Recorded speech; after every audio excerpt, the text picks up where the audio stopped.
Hello, my YouTube family. I welcome you all to your very own channel, Next Gen Teachers. हम कर रहे हैं BEd first year की तैयारी, pedagogy of English, और आज का जो हमारा क्वेश्चन है वो है teaching of pros and poetry in the classroom. तो प्रोज और पोएट्री का डिफरेंस क्या होता है आज हम ये पढ़ने वाले हैं, इनकी एडवांटेजेस क्या होती हैं, किस तरीके से पढ़ाया जाता है, कैरेक्टरिस्टिक्स, ये सारी चीज़ें आज हम इस क्वेश्चन में कवर करने वाले हैं।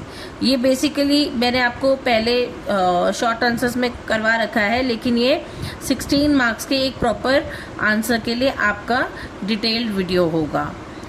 तो prose is the ordinary form of language written in sentences and paragraphs without any fixed rhyme और रिदम। तो प्रोज जो होते हैं वो एक सेंटेंस में लिखा हुआ या फिर एक पैराग्राफ में लिखा हुआ जो है एसे या फिर चैप्टर, ये सब चीज़ें होती हैं। इसके लिए कोई फिक्स्ड रिदम या राइम की ज़रूरत नहीं पड़ती। इसके ऑब्जेक्टिव्स हैं, objectives of teaching prose: to develop reading and comprehension skills, to improve vocabulary and language usage, to enhance thinking and understanding, to provide knowledge and information. तो प्रोज से जो है बच्चे सीखते हैं कि रीडिंग कैसे की जाती है, कॉम्प्रिहेंशन स्किल्स उनके ज़्यादा बेटर होते हैं, वोकैबुलरी और लैंग्वेज का यूज़ किस तरीके से किया जाता है, वोकैबुलरी में नए नए वर्ड्स कैसे ऐड ऑन होते हैं, उसे इम्प्रूव कैसे कर सकते हैं, और थिंकिंग एबिलिटी बच्चों की और अंडरस्टैंडिंग भी इन्हांस होती है। बच्चों को नई नॉलेज मिलती है और नई नई इंफॉर्मेशन मिलती हैं प्रोज पढ़ के। Now steps in teaching prose. Teaching को पढ़ने के प्रोज को पढ़ने के लिए क्या क्या स्टेप्स होते हैं। पहला होता है introduction. So the teacher introduces the lesson bye connecting it with students previous knowledge. बच्चे की पहले की जमा की गई जानकारी को ध्यान में रखते हुए टीचर नई जानकारी जब बच्चों को देती है तो उसको रिलेट करके ही कुछ नया बताती है टीचर। तो टीचर क्या करती है, बेसिकली लेसन को इंट्रोड्यूस करती है बच्चों को, जो उनकी प्रीवियस नॉलेज होती है उसके साथ में कनेक्ट करते हुए। नेक्स्ट है लाउड रीडिंग बाय टीचर। तो टीचर जो है वो पहले बच्चों को करेक्ट प्रोनाउंसिएशन के साथ में, करेक्ट एक्सप्रेशंस के साथ में जो है प्रोज रीड करके सुनाती है क्लास में, ताकि बच्चों को पता चले कि किस वर्ड की क्या प्रोनाउंसिएशन है और उसके क्या एक्सप्रेशंस होते हैं। नेक्स्ट है silent reading by students. Teacher की रीड करने के बाद में बारी आती है बच्चों के रीड करने की। बच्चे साइलेंट रीड करते हैं क्योंकि अगर सारे बच्चे एक साथ रीड करने लगे तो क्लासरूम का फिश मार्केट बन जाएगा, है ना। तो बच्चे साइलेंट रीडिंग करते हैं और टीचर से अगर कोई डाउट होता है तो भी क्लियर करते हैं कि किस वर्ड की प्रोनाउंसिएशन क्या है। नेक्स्ट है एक्सप्लेनेशन। अब टीचर ने चैप्टर इंट्रोड्यूस किया, लाउड रीडिंग करी, बच्चों से रीडिंग करवाई, उसके बाद में टीचर जो है चैप्टर का एक्सप्लेनेशन देना स्टार्ट करती हैं। उसके डिफ़िकल्ट वर्ड्स करवाती हैं, फ्रेजेस करवाती हैं, और क्या आइडिया है इस चैप्टर के पीछे, ये क्यों लिखा गया है या इसका एक्चुअल मकसद क्या है लिखने का, वो टीचर एक्सप्लेन करती है क्लासरूम में। उसके बाद में कॉम्प्रिहेंशन क्वेश्चंस पूछती है। Questions are asked to check understanding. अब टीचर ने जब इंट्रोडक्शन दे दिया, रीडिंग करवा दी, फिर बच्चों से रीडिंग करवा ली, पूरा चैप्टर जब टीचर ने एक्सप्लेन कर दिया, उसके बाद में टीचर जो है बच्चों से क्वेश्चंस पूछती है, ये जानकारी लेने के लिए कि बच्चों को टीचर का पढ़ाया हुआ कितना समझ आया। उसके बाद में होती है vocabulary work. New words and meanings are taught. तो क्लास में बच्चों को टीचर जो है पैराग्राफ में या फिर जो चैप्टर टीचर ने पढ़ाया है उसके अंदर जितने भी नए वर्ड्स आए हैं उनका सबका मीनिंग टीचर बताती है और समझाती है।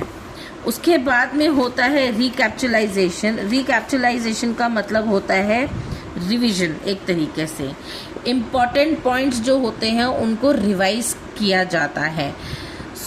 उसके बाद में टीचर बच्चों को होमवर्क देती है, जैसे कि assignments are given for practice. तो बच्चे जो हैं घर पर जाकर के इस किसी भी पैराग्राफ या फिर टीचर ने जो चैप्टर पढ़ाया है उसका कोई उससे रिलेटेड कोई असाइनमेंट बच्चे घर पे जाके करते हैं या फिर उसको प्रैक्टिस करते हैं कि टीचर ने एक्चुअली में क्या पढ़ाया है। उसके बाद में अब ये तो हो गई प्रोज की बारी कि टीचर पहले इंट्रोडक्शन देती है, फिर खुद रीड करती है, फिर बच्चों से रीड करवाती है, उसके बाद में उसकी एक्सप्लेनेशन देती हैं, फिर क्वेश्चन करके ये पता करती हैं कि बच्चों को कितनी समझ में आई है। उसके बाद में बच्चों को वोकैबुलरी वर्क और कॉम्प्रिहेंशन करवाती हैं, फिर बच्चों को रिवीजन भी करवाई जाती है और लास्ट में होमवर्क दिया जाता है। इसके बाद में अब हम देखेंगे टीचिंग ऑफ पोएट्री। अब पोएट्री कैसे पढ़ाई जाती है। Meaning of poetry, poetry is a form of literature that uses rhythm, rhyme and figurative language to express feelings and ideas. तो पोएम जो होती है, पोएट्री जो होती है, वो क्या दिखाती है कि किस तरीके से जो है पोएट के एक्सप्रेशंस होंगे या पोएट की क्या फीलिंग रही होगी जब उन्होंने वो पोएम लिखी है। तो वो बहुत ज़्यादा इम्पॉर्टेंट होता है क्योंकि वहीं से ही पता चलता है कि पोएट जो है वो अपनी फीलिंग किस तरीके से बता रहा है, उसका मेन आइडिया क्या है of writing that poetry. Next, objectives of teaching poetry to develop appreciation and beauty and rhythm। तो पोएट चाहता है कि उसकी लिखी हुई पोएट्री को लोग पढ़ें, समझें, अप्रिशिएट करें, उसकी ब्यूटी को जो है महसूस करें, फील करें और उसकी रिदम को जो है वो एंजॉय करें।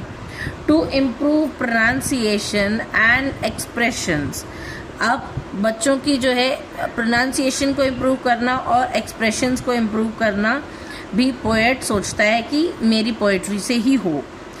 To develop imagination and creativity. तो जब हम कोई पोएट्री पढ़ते हैं तो उससे क्या होता है, हमारी इमेजिनेशन स्ट्रांग होती है, हम वो चीज़ें इमेजिन करने लग जाते हैं जो वो पोएट ने इमेजिन करके उस पोएट्री को लिखा होता है और ये हमारी क्रिएटिविटी को एनहांस करता है। To understand emotions and ideas. तो ये क्या करता है, हमारे इमोशंस को समझने में और हमारे जो नए नए आइडियाज़ हैं उनको समझने में हमारी हेल्प करता है। जब हम कोई पोएट्री पढ़ते हैं या फिर हम कोई पोएट्री को फील करते हैं तो ये हमें हेल्प करता है कि उसके जो इमोशंस हैं या आइडियाज़ हैं उसको हम किस तरीके से अंडरस्टैंड कर रहे हैं। Steps in teaching poetry. पहला होता है इंट्रोडक्शन। तो टीचर जो है सबसे पहले एक इंटरेस्ट क्रिएट करने के लिए बच्चों के साथ में कोई डिस्कशन करती है या क्वेश्चन आंसर सेशन करती है जिससे कि टीचर बच्चों का इंटरेस्ट क्रिएट कर पाए पोएट्री में। फिर टीचर जो है उस पोएम की रेसिटेशन करती है, बच्चों को वो पोएम पढ़ के सुनाती हैं with proper rhythm, tone and expressions. उसके बाद में रेसिटेशन बाय स्टूडेंट्स। फिर बच्चों से एक एक करके रिसाइट करवाई जाती है poem. Students repeat the poem to improve pronunciation and rhythm.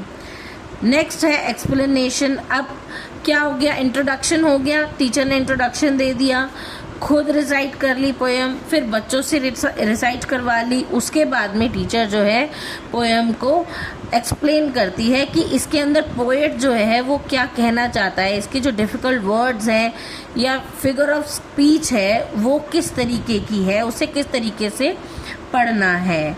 Next है अप्रिसिएशन। अब जब एक प्रॉपर पोएम जब हम लोगों ने पढ़ ली तो टीचर बताती है कि एक्चुअल में जो पोएट ने ये पोएम लिखी है वो क्यों लिखी है, उसका आइडिया को अप्रिशिएट किया जाता है। Focus on rhyme, rhythm and emotions of the poem.